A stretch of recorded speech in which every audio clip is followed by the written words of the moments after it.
ഞാൻ ഈ press conference വിളിച്ചത് രണ്ട് കാര്യം നിങ്ങളുടെ ത്രൂ ജനങ്ങളൊപ്പം ജനങ്ങളെ ബോധ്യപ്പെടുത്താൻ ആഗ്രഹിക്കുന്നു. ഇതിൻ്റെ ഒരു കോണ്ടെക്സ്റ്റ് എന്ന് പറഞ്ഞാൽ നമുക്കെല്ലാവർക്കും അറിയാം, നിയമസഭാ സെഷൻ കഴിഞ്ഞു. ഇനിയിപ്പോൾ ഇലക്ഷൻ്റെ മുമ്പ് വരാൻ പോകുന്ന ഒരു തേർഡ് ലാസ്റ്റോ സെക്കൻഡ് ലാസ്റ്റ് നിയമസഭാ സെഷൻ ആയിരുന്നു. സംസ്ഥാന സർക്കാർ 9 കൊല്ലം ഭരിച്ചു, 10ാമത്തെ കൊല്ലം ഭരിക്കുന്നു. വരാൻ പോകുന്ന കാലത്തിൽ ലോക്കൽ ബോഡി ഇലക്ഷൻ വരാൻ പോകുന്നുണ്ട്, അത് കഴിഞ്ഞിട്ട് അസംബ്ലി ഇലക്ഷൻ വരും. പക്ഷേ നമ്മൾ കണ്ടത്, ഈ നിയമസഭാ സെഷനിൽ കണ്ടത്, കഴിഞ്ഞ 9.5 കൊല്ലം തകർന്നു കിടക്കുന്ന ഒരു ഇക്കോണമി, ഫൈനാൻഷ്യൽ ക്രൈസിസ് ഉള്ള ഒരു സംസ്ഥാന ഗവൺമെൻറ്, ആരോഗ്യ മേഖല, വിദ്യാഭ്യാസ മേഖല, കാർഷിക മേഖല, കോഓപ്പറേറ്റീവ് സെക്ടർ തകർന്നു കിടക്കുമ്പോൾ അതിൻ്റെ ഒപ്പം രാജ്യത്തിൽ ഏറ്റവും കൂടുതൽ വിലക്കയറ്റം, ഏറ്റവും കൂടുതൽ തൊഴിലില്ലായ്മ ഉള്ള സംസ്ഥാനത്തിനെ കുറിച്ച് ഈ നിയമസഭാ സെഷനിൽ ഒരു ചർച്ചയും നടന്നില്ല. നാട് 21 ഇലക്ഷനിൽ ജനങ്ങൾ തീരുമാനിച്ചത് കോൺഗ്രസ് പ്രതിപക്ഷ പാർട്ടിയാണെന്ന് ജനങ്ങൾ തീരുമാനിച്ചതായിരുന്നു. പക്ഷെ ഇന്ന് ജനങ്ങൾ ഈ നിയമസഭാ സെഷൻ കണ്ട് മനസ്സിലാക്കി ചോദിക്കേണ്ടത്, പ്രതിപക്ഷ പാർട്ടി ഒരു പ്രതിപക്ഷത്തിൻ്റെ ഒരു കടമ, ഒരു ഡ്യൂട്ടി ചെയ്യുന്നുണ്ടോ ഇല്ലയോ? ഈ ഞാൻ പറഞ്ഞ കാര്യങ്ങൾ, തൊഴിലില്ലായ്മ, വിലക്കയറ്റം, പിന്നെ ഇന്നത്തെ റിപ്പോർട്ടിൽ ഞാൻ വായിച്ചത്, മാതൃഭൂമിയിൽ വായിച്ചു, രാജ്യത്തിൽ അൺഎംപ്ലോയ്മെന്റ് സൂയിസൈഡിൽ 3ാം നമ്പറിൽ നിൽക്കുന്ന ഇതിനെക്കുറിച്ചോ, നമ്മൾ കണ്ട ആരോഗ്യ മേഖല, തകർന്നു കിടക്കുന്ന ആരോഗ്യ മേഖലയെക്കുറിച്ചോ ഒരു വാക്ക് കോൺഗ്രസ് പാർട്ടി ഈ നിയമസഭാ സെഷനിൽ മിണ്ടിയില്ല.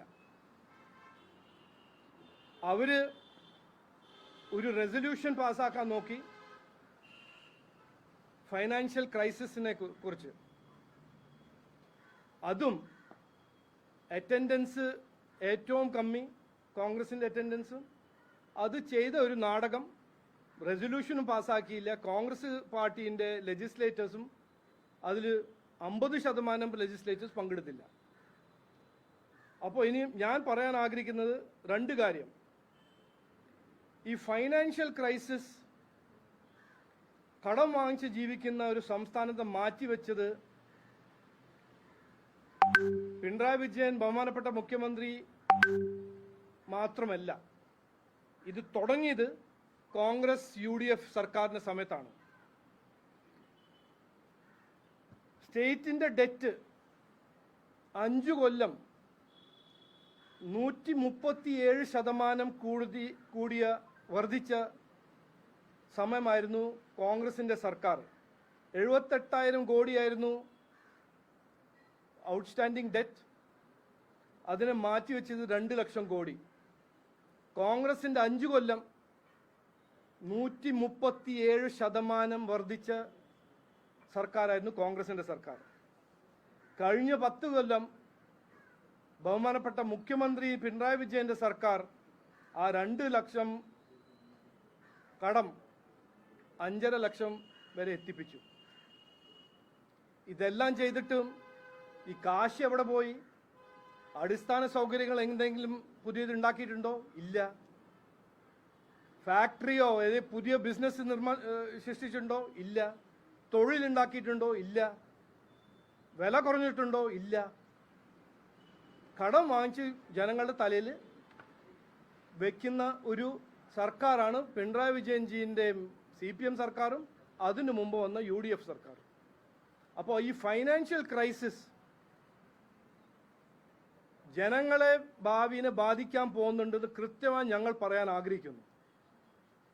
ഇത് മാറ്റിയില്ലെങ്കിൽ കേരളത്തിൻ്റെ സ്ഥിതി ഒരു ബാങ്ക്രപ്റ്റ് ഇക്കോണമി ആവും എന്ന് ഞാൻ 5-6 മാസം മുമ്പേ പറഞ്ഞ കാര്യം ഇന്നും റിപ്പീറ്റ് ചെയ്യുന്നു. ഇതൊന്ന്. പിന്നെ ഇതൊന്നും ചെയ്യാണ്ട് ഈ നിയമസഭയിൽ ഒരു ഇഷ്യൂ കോൺഗ്രസും CPM-ഉം നന്നായി ഒറ്റക്കെട്ടായിട്ട് ചെയ്തു. ഒരു റെസൊല്യൂഷൻ പാസ്സാക്കി, SIR-ന്റെ എതിരൊരു റെസൊല്യൂഷൻ. ഇതിനു മുമ്പും കോൺഗ്രസ് പ്രതിപക്ഷ പാർട്ടി ചെയ്യുന്ന കാര്യങ്ങളൊന്നും ചെയ്യാണ്ട് മദനീനെ റിലീസ് ചെയ്യണമെന്നൊരു ജോയിന്റ് റെസൊല്യൂഷൻ, വഖഫിന്റെ എതിരെ ഒരു ജോയിന്റ് റെസൊല്യൂഷൻ, വഖഫ് ആക്ട് അമെൻമെന്റ്, മുനമ്പം ജനങ്ങളുടെ എതിരെ ഒരു ജോയിന്റ് റെസൊല്യൂഷൻ, അതുപോലെ SIR-ന് എതിരെ ഒരു ജോയിന്റ് റെസൊല്യൂഷൻ. ഈ SIR എന്താണെന്ന് ഞാൻ ഇന്ന് കൃത്യമായി പറയാൻ ആഗ്രഹിക്കുന്നു. SIR എന്തുകൊണ്ട് അതിൻ്റെ ആവശ്യമുണ്ട് എന്ന് ഞാൻ പറയാൻ ആഗ്രഹിക്കുന്നു. SIR എന്ന് പറഞ്ഞാൽ special intensive revision of electoral rolls. Electoral rolls നമ്മളുടെ ജനാധിപത്യ സംവിധാനത്തിൽ ഡെമോക്രസീൻ്റെ ഏറ്റവും പ്രധാനപ്പെട്ട ഇൻറ്റഗ്രിറ്റി എൻഷുർ ചെയ്യുന്ന ഏറ്റവും പ്രധാനപ്പെട്ട ഒരു കാര്യമാണ്. ഇതിന് മുമ്പും SIR നടന്നിട്ടുണ്ട്, എത്രയോ തവണ നടന്നിട്ടുണ്ട്. ഈ SIR ഇലക്ഷൻ കമ്മീഷൻ ചെയ്തത് എന്ത് കാരണം? ഇലക്ട്രൽ റോൾസിൽ ഫേക്ക് എലക്ടേഴ്സ് ഉണ്ടെങ്കിൽ, അല്ലെങ്കിൽ ഡ്യൂപ്ലിക്കേറ്റ് ഇലക്ട്രൽ റോൾസിൽ ആരെങ്കിലും കയറിയിട്ടുണ്ടെങ്കിൽ അതിനെ മാറ്റിവെച്ച് ഇലക്ടറൽ പ്രോസസ്സിൻ്റെ ഇൻറ്റഗ്രിറ്റി ശക്തമാക്കാൻ ആണ് ഏറ്റവും പ്രധാനപ്പെട്ട SIR-ന്റെ ഉദ്ദേശം. ഈ വരുന്ന SIR ഞാൻ മനസ്സിലാക്കുന്നത്, എൻ്റെ മനസ്സിൽ ഞങ്ങൾ എല്ലാവരും കുറച്ച് പഠിച്ച ആൾക്കാർ മനസ്സിലാക്കുന്നത് ഏറ്റവും നിർണായകമായ SIR ആണ്. അതിൻ്റെ കാരണം ഞാൻ പറഞ്ഞുതരാം. ഇതിന് മനസ്സിലാക്കാൻ 2004 പോകണം. 2004 മൻമോഹൻ സിംഗ്ജിയുടെ സർക്കാർ, ആരായിരുന്നു അതിൻ്റെ പിന്തുണ കൊടുക്കുന്ന പാർട്ടി? CPM. അപ്പോൾ കോൺഗ്രസും CPM ഭരിക്കുന്ന ഒരു സർക്കാർ ആധാർ എന്നൊരു ഇഷ്യൂ മുമ്പോട്ട് വെച്ചു. അതിൻ്റെ ഐഡിയ വന്നത് അടൽ ബിഹാരി വാജ്പേയിൻ്റെ സർക്കാർ പറഞ്ഞ ഒരു നാഷണൽ ഐഡന്റിറ്റി കാർഡായിരുന്നു. നാഷണൽ ഐഡന്റിറ്റി കാർഡിൻ്റെ കോൺസെപ്റ്റിനെ ഡൈല്യൂട്ട് ചെയ്ത് മൻമോഹൻ സിംഗ്ജി തീരുമാനിച്ചു, കോൺഗ്രസ് സർക്കാർ തീരുമാനിച്ചു, ഇതിൽ സിറ്റിസൺഷിപ്പിൻ്റെ ആവശ്യമില്ല, റെസിഡന്റ് മാത്രം മതി. അതിൻ്റെ മീനിങ് എന്താണ്? ഇവിടെ താമസിക്കുന്ന ആരാണെങ്കിലും സിറ്റിസൺ ആണോ അല്ലാണ്ട് ചോദിക്കേണ്ട ആവശ്യമില്ലാണ്ട് അവർക്ക് റെസിഡന്റ് ആയൊരു കാർഡ് കൊടുക്കുക. 2010 മുതൽ 2014 വരെ 60 കോടി ഇന്ത്യൻ റെസിഡൻസ്, സിറ്റിസൺസ് അല്ല, അവർക്ക് ആധാർ കാർഡ് കൊടുത്തു. ആര്? UPA സർക്കാർ. ഈ റെസിഡന്റ് എന്ന ക്രൈറ്റീരിയൻ ആരാണ് തീരുമാനിച്ച്? കോൺഗ്രസും CPM-ന്റെ UPA സർക്കാർ. 2013 എന്താണ് കോൺഗ്രസ് ചെയ്തത്? ഈ ആധാർ കാർഡ് വഴി ഇലക്ടറൽ റോൾസിൽ പങ്കെടുക്കാൻ പറ്റുമെന്ന് കോൺഗ്രസ് സർക്കാർ സമ്മതിച്ചു. അതിന് അവർ ഒരു ഓപ്പർച്യൂണിറ്റി കൊടുത്തു. അപ്പോൾ 60 കോടി ജനങ്ങൾ, അതിൽ ഒരു വെരിഫിക്കേഷൻ ഇല്ലാണ്ട് ആധാർ കാർഡ് കിട്ടിയവർക്ക് ഇലക്ടറൽ റോൾസിൽ പങ്കെടുക്കാൻ ഒരു ഗേറ്റ് വേ ആയിട്ട് 2013 കോൺഗ്രസ് പാർട്ടി കൊടുത്തു. ഞാൻ CAG പറയുന്നത് ഒരു റിപ്പോർട്ടിൽ കോട്ട് ചെയ്യുന്നു. ഇത് CAG ആണ് പറയുന്നത്, BJP അല്ല, രാജീവ് ചന്ദ്രശേഖർ അല്ല. 2020 CAG പറയുന്നു, the quality of data captured to issue the initial Aadhaar was not good enough to establish uniqueness of identity. That UIDAI between 2009 and 2015 did not prescribe any specific proof or document for confirming whether an applicant has resided in India for the specified period. ഇതിൻ്റെ എന്താണ് meaning? അർത്ഥം എന്താണ്? 60 കോടി ജനങ്ങൾക്ക് ആധാർ കിട്ടി. ആ Aadhaar കിട്ടിയവർക്ക് electoral Rolls പങ്കെടുക്കാൻ ഒരു ഗേറ്റ് വേ ആയിട്ട് കൊടുത്തു. ആധാർ മാത്രം എടുത്തിട്ട് ഇലക്ഷൻ ചെയ്യാൻ പറ്റും, ഇലക്ട്രൽ റോൾസിൽ കയറാൻ പറ്റുമെന്ന് കോൺഗ്രസ് ഗവൺമെൻറ് തീരുമാനിച്ചു. ഈ ആധാർ വെരിഫിക്കേഷൻ പ്രോസസ് 2010 മുതൽ 14 വരെ CAG പറയുന്നു ഒരു ഡോക്യുമെന്റും എടുക്കാണ്ട് ഒരു റെസിഡൻസി പ്രൂഫ് എടുക്കാണ്ട് എത്രയോ പേർക്ക് ആധാർ കൊടുത്തു കോൺഗ്രസ് സർക്കാർ. അപ്പോൾ ഇങ്ങനെ ഒരു കൃത്യമായ ഒരു തെളിവുണ്ടാവുമ്പോൾ ഇത്ര പേര് വെരിഫിക്കേഷൻ ഇല്ലാണ്ട് ഇലക്ട്രൽ റോൾസ് കയറിയിട്ടുണ്ട് എന്ന് നമ്മൾ CAG പറയുമ്പോൾ നമ്മൾ എല്ലാവരും മനസ്സിലാക്കുമ്പോൾ ഒരു special intensive revision of electoral rolls വേണ്ടേ? നമ്മുടെ നാടിന്റെ നമ്മുടെ രാജ്യത്തിന്റെ ഇലക്ട്രൽ റോൾസിൽ നോൺ ഇന്ത്യൻസ് വരാൻ പാടുവോ? ഇതൊരു ഒരു കൃത്യമായ ഒരു ചോദ്യമല്ലേ? പാടില്ല. നമ്മുടെ ഡെമോക്രസീൻ്റെ ഇൻറ്റഗ്രിറ്റിക്ക് വേണ്ടി ഇലക്ട്രൽ റോൾസ് ഇന്ത്യക്കാർ മാത്രമേ കയറാൻ പാടുള്ളൂ. ഇതാണ് fundamental principle of Indian democracy. അതിനുവേണ്ടി സ്പെഷ്യൽ ഇന്റൻസീവ് റിവിഷൻ ചെയ്യുന്നു. പിന്നെ എന്താണ് രാഹുൽ ഗാന്ധിക്കും CPM-നും ഇതിന് പ്രോബ്ലം? ഞാൻ പറഞ്ഞുതരാം. കേരളത്തിലെ എല്ലാ ഇലക്ഷൻ്റെ മാർജിൻ 2% 3% ആണ്. അപ്പോൾ ഇല്ലീഗൽ ഇമിഗ്രൻസിന് ഒരു ഫേക്ക് ഐഡന്റിറ്റി കിട്ടി ഇലക്ട്രൽ റോൾസിൽ പങ്കെടുക്കാൻ പറ്റിയാൽ ഇത് ആർക്ക് ഗുണം ചെയ്യും? ജനങ്ങൾ ഇതിനെക്കുറിച്ച് ചിന്തിക്കണം, വിചാരിക്കണം. ഞാനൊന്നും പറയുന്നില്ല.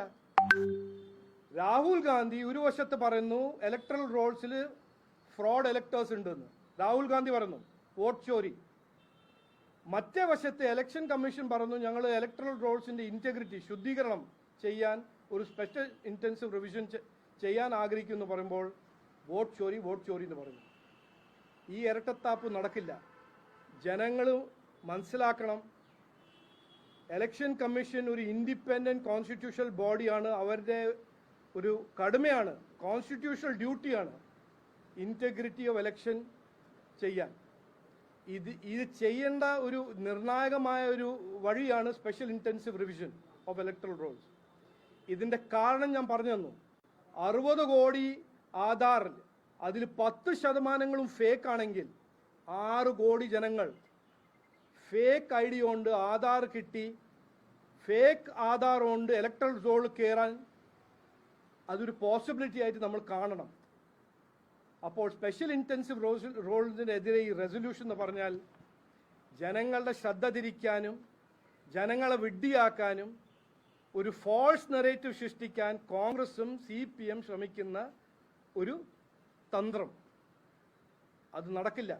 ഞാൻ ഇവിടെ വന്ന് ചുമതലയെടുത്ത് അന്ന് പറഞ്ഞതാണ്, CPM-ൻ്റെയും കോൺഗ്രസിൻ്റെ ഇരട്ടത്താപ്പും അവരെ നുണരാഷ്ട്രീയവും ഞങ്ങൾ എല്ലാ സ്റ്റെപ്പിലും എക്സ്പോസ് ചെയ്യും. ഈ SIR റെസൊല്യൂഷൻ അതിൻ്റെ ഒരു വലിയൊരു ഉദാഹരണമാണെന്ന് ഞാൻ പറയാൻ ആഗ്രഹിക്കുന്നു. ഇനി വേറെ ഒന്നും പറയുന്നില്ല. നമസ്കാരം. ജയ് ഹിന്ദ്.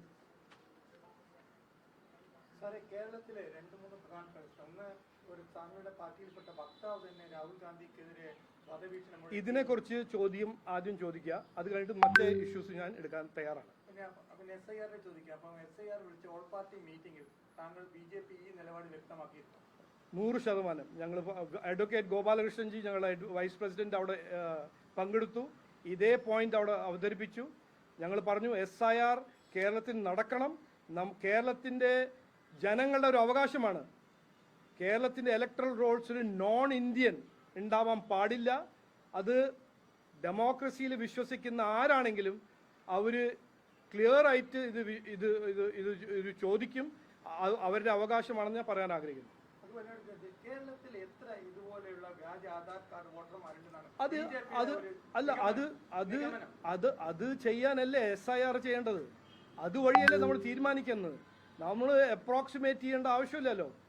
ഈ എലക്ഷൻ പ്രോസസ്സിൽ, ഡെമോക്രാറ്റിക് പ്രോസസ്സിൽ ആർക്കൊരു സംശയമുണ്ടോ ഒരു നോൺ ഇന്ത്യൻ അതിൽ പങ്കെടുക്കാൻ പുള്ളിക്കാരന് ആരാണെങ്കിലും അതിന് കഴിയണമെന്ന് ആർക്കെങ്കിലും അങ്ങനെ സംശയമുണ്ടോ? പാടില്ല. അത് എങ്ങനെയാണ് കണ്ടുപിടിക്കേണ്ടത്? SIR വഴിയല്ലേ കണ്ടുപിടിക്കേണ്ടത്. ആരാണ് കണ്ടുപിടിക്കേണ്ടത്? അത് ഇലക്ഷൻ കമ്മീഷൻ അല്ലേ, കോൺസ്റ്റിറ്റ്യൂഷണൽ ബോഡി അല്ലേ ഇലക്ഷൻ കമ്മീഷൻ. അവരല്ലേ ഇത് ചെയ്യേണ്ടത്.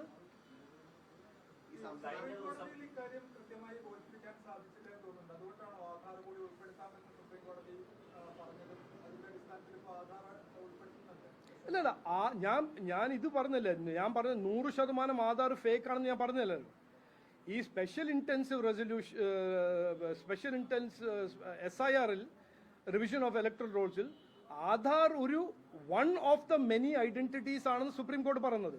അത് മാത്രം പോരാ, അതാണ് ഞാനും പറയുന്നത്. കഴിഞ്ഞ ദിവസം പുറപ്പെടുവിച്ചിട്ടുള്ള ഈ അന്തിമ വോട്ടർ പട്ടികയിൽ നിന്ന് 3.25 ലക്ഷം ആളുകളാണ് പുറത്താക്കിയിട്ടുള്ളത്. നേരത്തെ കോടതി ഉത്തരവുണ്ടായിരുന്നത് ഈ പുറത്താക്കുന്ന ആളുകളെ എന്തുകൊണ്ട് പുറത്താക്കി എന്നുള്ള കാരണം വ്യക്തമാക്കണമെന്നായിരുന്നു. കഴിഞ്ഞ ദിവസം വ്യക്തമാക്കിയിട്ടില്ല. അപ്പൊ ഇതൊരു കോടതിയുടെ ഉത്തരവിന് അല്ല നോക്കൂ, അത് ഇലക്ഷൻ കമ്മീഷൻ ചെയ്യണം. കാരണം എൻ്റെ ഇലക്ഷന്റെ സമയത്ത്, ലോക്സഭ ഇലക്ഷന്റെ സമയത്ത് എനിക്കറിയാലോ 35 ദിവസം ഞങ്ങൾക്കെല്ലാം എല്ലാ കാൻഡിഡേറ്റ്സിനും പാർട്ടിക്കും ഒരു ഇലക്ട്രൽ റോൾസ് പരിശോധിക്കാൻ സമയം കിട്ടും. അത് എല്ലാവർക്കും അറിയാം. അത് രാഹുൽ ഗാന്ധി വിട്ട് മറ്റെല്ലാവർക്കും അറിയാം. എൻ്റെ ഇലക്ഷന്റെ സമയത്ത് ഈ 35 ദിവസത്തിൽ 65,000 ഡ്യൂപ്ലിക്കേറ്റ് വോട്ടർ ഞങ്ങൾ ഡിലീറ്റ് ചെയ്യിപ്പിച്ചു. അത് കണ്ടുപിടിച്ച് ഇലക്ഷൻ കമ്മീഷന് കാണിച്ചു കൊടുത്തു. ഇതെല്ലാം ഞങ്ങൾ ചെയ്ത കാര്യങ്ങളല്ലേ. രാഷ്ട്രീയത്തിൽ അധ്വാനിക്കുന്നതും മനസ്സിലാക്കുന്ന ആൾക്കാർക്ക് എല്ലാവർക്കും അറിയാം ഇലക്ടറൽ റോൾസിൽ എത്രയോ ഡ്യൂപ്ലിക്കേറ്റ് എൻട്രീസും 2 സ്ഥലത്ത് എൻട്രീസും ഇതെല്ലാം ഒരു നോർമൽ ഇഷ്യൂ അല്ലേ. എൻ്റെ പേര് ഇപ്പോൾ ബാംഗ്ലൂരിലായിരുന്നു, ഞാനിപ്പോൾ തിരുവനന്തപുരത്ത് രജിസ്റ്റേർഡ് വോട്ടറാണ്. അപ്പോൾ എൻ്റെ പേര് ബാംഗ്ലൂരിൻ്റെ ഇലക്ട്രൽ റോൾസ് നോക്കിയാൽ എൻ്റെ പേരുണ്ടാവും. ഇത് ഇലക്ട്രൽ റോൾസ് 2 സ്ഥലത്ത് ഉണ്ടാവുന്നത് ഒരു തെറ്റല്ല. 2 സ്ഥലത്ത് വോട്ട് ചെയ്യുന്നതാണ് തെറ്റ്. പക്ഷേ ഈ SIR വഴിയാണ് ശുദ്ധീകരണം. ഇലക്ട്രൽ റോൾസിന്റെ കറന്റ് ആക്കുന്നതും ഇലക്ട്രൽ റോൾസിൽ നോൺ ഇന്ത്യൻസിനെ ഐഡന്റിഫൈ ചെയ്ത് ഫേക്ക് ഡോക്യുമെന്റ്സ് ഉള്ള ആൾക്കാരെ ഐഡന്റിഫൈ ചെയ്ത് മാറ്റി വെക്കുന്ന ഒരു പ്രോസസ്സാണ് SIR. അത് ഇലക്ഷൻ കമ്മീഷൻ അല്ല, അത് ഞാൻ എന്നോട് പറഞ്ഞിട്ടില്ലല്ലോ. അത് ഇലക്ഷൻ കമ്മീഷനോട് കോർട്ട് പറഞ്ഞു. ഇലക്ഷൻ കമ്മീഷൻ അത് പറയട്ടെ.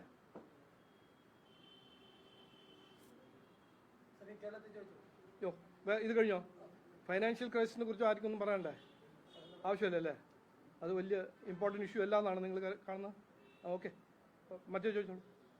കേരളത്തിലെ കാരണം വളരെ പ്രധാനപ്പെട്ട ഒരു വിഷയമായിട്ട് നിയമസഭയിൽ പോലും വരികയും കേരളത്തിലെ അങ്ങയുടെ പാർട്ടിയുടെ വക്താവ് രാഹുൽ ഗാന്ധിക്കെതിരെ ഒരു എൻ്റെ റിക്വസ്റ്റ്, ഈ ചോദിക്കുന്ന മുമ്പ് ചാനൽ ഏതാന്ന് ഒന്ന് പറഞ്ഞാൽ കൊള്ളാം. ഞാൻ ന്യൂസ് മലയാളം. അപ്പോൾ കേരളത്തിലെ പാർട്ടി വക്താവ് ഇത്തരമൊരു ഭാഷാ ചാനൽ ഉപയോഗിച്ചു. സ്വാഭാവിക പാർട്ടി അധ്യക്ഷൻ നിനക്ക് താങ്കളുടെ അല്ല, അത് ഞങ്ങൾ ഇപ്പോൾ പാർട്ടി മിന്നാന്ന് രാത്രി തന്നെ പറഞ്ഞു. അത് ഞങ്ങൾ കാണുന്നത് ശരിയായിട്ട് കാണുന്നില്ല. ഞങ്ങളുടെ രാഷ്ട്രീയം എന്ന് പറഞ്ഞാൽ പേഴ്സണൽ ശത്രുത ആരുടെതിരെയില്ല. ഞങ്ങളുടെ ഐഡിയോളജിക്കൽ ബാറ്റിലാണ്, ഞങ്ങളുടെ ഡെവലപ്മെൻറ്റ് ബാറ്റിലാണ്. ഞങ്ങൾ മുമ്പോട്ട് വെക്കുന്നത് വികസനം. ഞങ്ങൾ പൊളിറ്റിക്സ് ഓഫ് പെർഫോമൻസിനെ കുറിച്ച് പറയുന്നു. ഞങ്ങൾക്ക് ആരുടെതിരെ പേഴ്സണൽ എനിമിറ്റിൻ്റെ രാഷ്ട്രീയം ഞങ്ങൾ ചെയ്യാൻ ആഗ്രഹിക്കുന്നില്ല. ഞാൻ ആദ്യത്തെ ദിവസം മുതൽ പറയുന്ന കാര്യമാണ്. ഇത് കൃത്യമായി ഞാൻ ഇന്ന് റിപ്പീറ്റ് ചെയ്യുന്നു. ഞങ്ങളുടെ ഒരു വക്താവ് ഒരു പാഷൻ, ഇമോഷൻ, കുറച്ച് ദേഷ്യമുണ്ട് എന്ന് പറഞ്ഞു. അത് പാർട്ടി ശരിയല്ല എന്ന് അദ്ദേഹത്തോടും പറഞ്ഞിട്ടുണ്ട്. അദ്ദേഹം അത് സമ്മതിച്ചിട്ടുണ്ട്. നേതൃത്വത്തിന്റെ പിന്തുണ ലഭിച്ചില്ല എന്ന് പിന്തു മഹാദേവനിൽ പരാതിയുണ്ട്. വാട്സാപ്പ് ഗ്രൂപ്പുകളിലടക്കം ഈ ചാറ്റുകളും നോക്കൂ, നിങ്ങൾ ഈ ഇന്റേണൽ പാർട്ടി ഗോസിപ്പ് നിങ്ങൾ മാനുഫാക്ചർ ചെയ്തിട്ട് എന്നോട് ചോദിക്കേണ്ട എന്നാണ് എൻ്റെ ഒരു അഭ്യർത്ഥന. അല്ല, അത് സാരില്ല. അത് വന്നു, എന്റർടൈൻമെന്റിന് വേണ്ടി ആരോ അത് പുറത്തു വിട്ടു.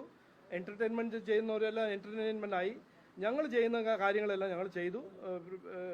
ആരാണെങ്കിലും ഞങ്ങളുടെ പാർട്ടിയിൽ ഒറ്റക്കെട്ടായിട്ട് നിൽക്കുന്ന ഒരു പാർട്ടിയാണ്. ഇതിൽ ചെറിയ വലിയ ആരും ഇല്ല. പിന്തുണ പാർട്ടീൻ്റെ പിന്തുണ എല്ലാവർക്കും ഉണ്ടാവും.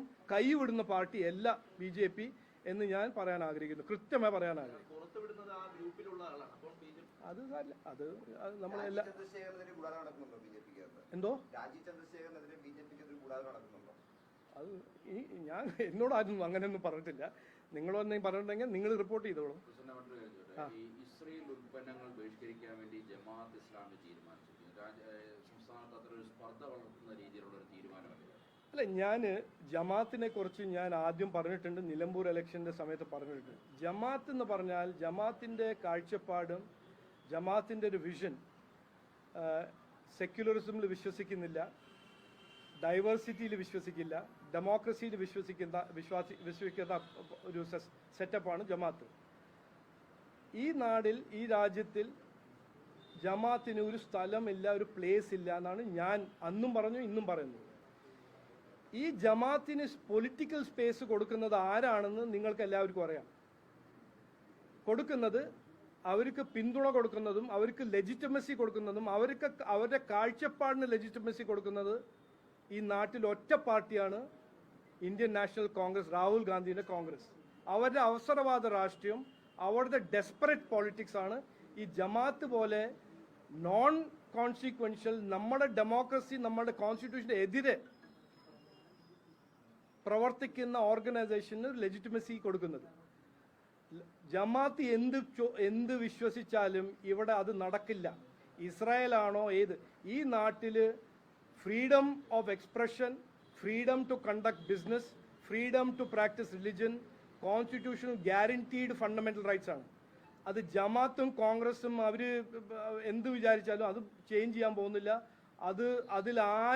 ആർക്കും ബാധിക്കാൻ അത്ര ശക്തി ഇല്ല എന്ന് ഞാൻ കൃത്യമായി പറയുന്നു. ശബരിമലയിലെ ഇപ്പം വളരെ പ്രധാനപ്പെട്ട വിഷയം ആരാന്ന് പറയണം. പറയും. ശബരിമലയിലെ അല്ല, ഞാൻ ഇങ്ങോട്ട് നോക്കി പറയണോ? അവിടെ ഓക്കെ. അല്ല, ഇങ്ങനെ ശബരിമലയിൽ ഇപ്പൊ സ്വർണ്ണപ്പള്ളിയിൽ വൻ വിവാദമാണ്. കാരണം ശബരിമലയിൽ ഒരു കണക്കുമില്ല, ഒരു സ്വർണ്ണത്തിനോ അല്ലെങ്കിൽ ദേവസ്വം ബോർഡിനോ ഇങ്ങനത്തെ ഒരു അവസ്ഥയാണ് ശബരിമലയിലുള്ളത്. ഇപ്പൊ സ്വാഭാവികമായിട്ടും ദേവസ്വം ബോർഡ് എന്ന് പറയുന്നു, വിജിലൻസ് പറയുന്നു, കോടതി പറയുന്നു. ശബരിമല എന്താ നടക്കുന്നത്? ബിജെപിയുടെ ഞാൻ ശബരിമലയെ കുറിച്ച് ഞാൻ ഒരു 2-3 ആഴ്ച മുമ്പ് ഞാൻ പറഞ്ഞ കാര്യങ്ങൾ നിങ്ങൾക്ക് ഓർമ്മയുണ്ടെന്ന് ഞാൻ വിശ്വസിക്കുന്നു. ഇവിടെ ഒരു ഹിപ്പോക്രസി, ഇരട്ടത്താപ്പ്, ജനങ്ങളെ വിഡ്ഢിയാക്കുന്ന ഒരു രാഷ്ട്രീയം നടക്കാൻ ശ്രമിക്കുന്ന ഒരു പാർട്ടിയാണ് ബഹുമാനപ്പെട്ട മുഖ്യമന്ത്രിൻ്റെ CPM. അത് സംഗമം ഒരു വഴി, പിന്നെ അവിടെ നടക്കുന്ന അഴിമതി, അതിനെക്കുറിച്ച് ഇപ്പോൾ ഞാനല്ലല്ലോ പറഞ്ഞത്, BJP അല്ലല്ലോ പറഞ്ഞത്, അത് തന്നെത്താൻ പുറത്തു വരുന്നില്ല. ഇതിൻ്റെ ഒരു അന്വേഷണം നടക്കണ്ടേ? കുറച്ചെങ്കിലും ഒരു റെസ്പോൺസിബിലിറ്റി ഉള്ളൊരു സർക്കാരാണെങ്കിൽ, കുറച്ച് നാണം, ഞാൻ 100% നാണം ആവശ്യപ്പെടുന്നില്ല, കുറച്ചെന്തെങ്കിലും ഒരു നാണം ഉണ്ടെങ്കിൽ സംസ്ഥാന സർക്കാർ ഇതിനെക്കുറിച്ച് ഇൻവെസ്റ്റിഗേഷൻ നടത്തും. 4 kg ഗോൾഡ് മിസ്സിംഗ് എന്ന് പറഞ്ഞാൽ അത് ചെറിയൊരു നിസ്സാര കാര്യമല്ല. അതും ശബരിമലയിൽ അല്ല, ഇത്ര വിശ്വാസികൾ വിശ്വസിക്കുന്ന ഒരു അമ്പലവും ഒരു ഭഗവാനെ കുറിച്ച് ഇങ്ങനെ ഒരു ദ്രോഹം നമ്മൾ 2018 കണ്ട ദ്രോഹം കണ്ടു. അത് കണ്ട് ജനങ്ങളെ വിഡ്ഢിയാക്കാൻ ഒരു സംഗമം നടത്തുക, അത് കഴിഞ്ഞ് സ്വർണം തട്ടിപ്പ് അവിടെ നടത്തുക പറഞ്ഞാൽ ഇത് ഞാനൊന്നും പറയേണ്ട ആവശ്യമില്ല. ജനങ്ങൾ ഇതെല്ലാം കേൾക്കുന്നുണ്ട്, മനസ്സിലാക്കുന്നുണ്ട്.